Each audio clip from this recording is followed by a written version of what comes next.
with Read to Me, Mrs. C.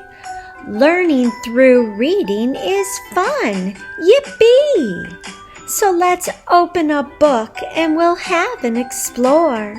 The more that we read will mean you're learning more. Well, hello there and welcome back to Read to Me, Mrs. C.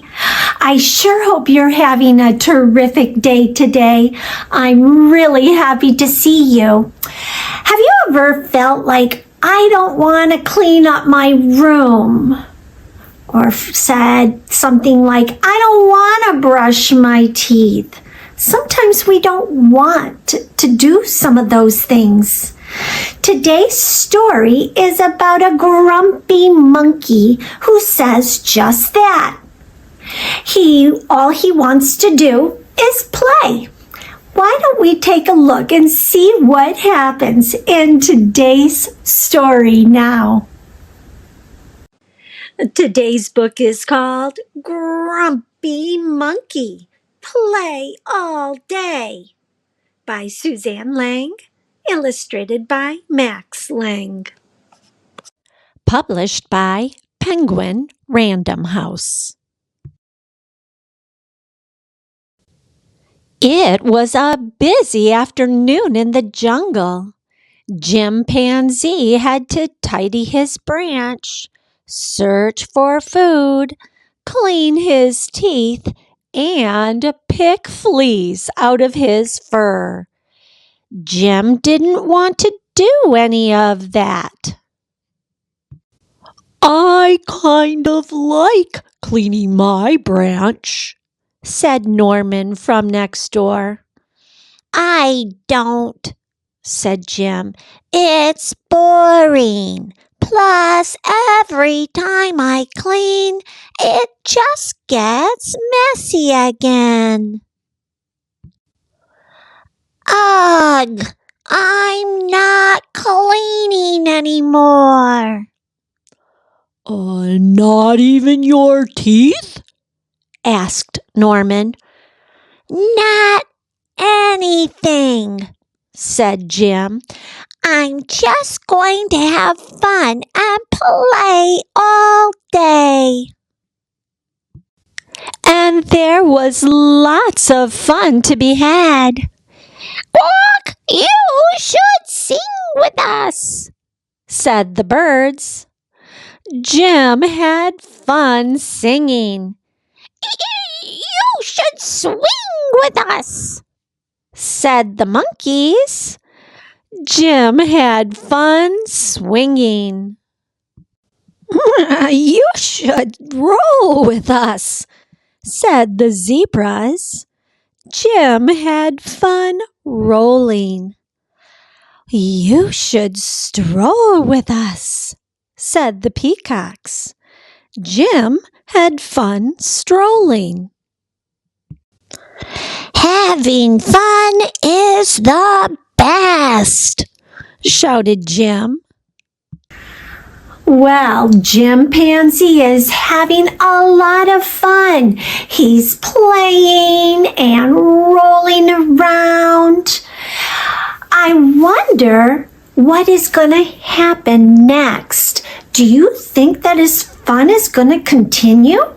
Make a prediction and say it out loud. Okay, my friend, let's get back to reading and see what happens in the rest of this story. But then the others had to stop. Oh, we have to clean our nests, said the birds. We need to graze, said the zebras. It's time for our nap, said the monkeys. We're an absolute mess. We must go and preen, said the peacocks. Oh, be boring if you want to, said Jim. I'm going to play with someone else. And there were plenty of animals to play with. You should kick sand, You should stomp your feet. You should catch leaves. You should play tag. And you should jump up and down. You should make a splash. You should roll a ball. You should make funny faces. You should laugh. And you should chase your own butt. Jim played and played. He was having a great time. But then his tummy rumbled. Well, maybe you should find some food, suggested Marabou. No, said Jim. Finding food is boring. I'm having fun. Jim tried to play ball, but he was so itchy he kept dropping it.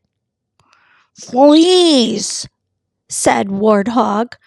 Maybe pick them. No, that's boring, said Jim. I'm having fun. Jim jumped up and down, but then he stopped suddenly. Bathroom break? Bullfrog suggested. I don't need a bathroom break, said Jim. I'm having fun. You don't look like you're having much fun, Jim, said the other animals. I am having fun, Jim shouted. And then he fell to the ground. Jim was exhausted. He was hungry. His throat hurt. He was itchy and dirty and cold. Playing all day isn't really all that fun, Jim sighed. Too much of anything can be, well, too much, said Norman. And so Jim did all the things he needed to do. He took a bathroom break. He found bananas to eat and even picked his teeth after. He took a bath and plucked the fleas out of his fur. And finally, he tidied his branch so he could go to sleep. None of it was fun. But Jim felt great afterward. Wow, Jim Panzee learned that sometimes even when we don't want to do something, we're tired of doing it, it's still important to do. He was all itchy with fleas, wasn't he? He was hungry and he had to go to the bathroom. All right, my friend, if you haven't subscribed to my page yet, please do so. And if you like the story, push the like button and share it with a friend. Okay, until I see you again, you can help me say it. Oh, come on, jump up and down this time when you say it. Get out of those chairs or off the sofa. Ready? Keep on reading.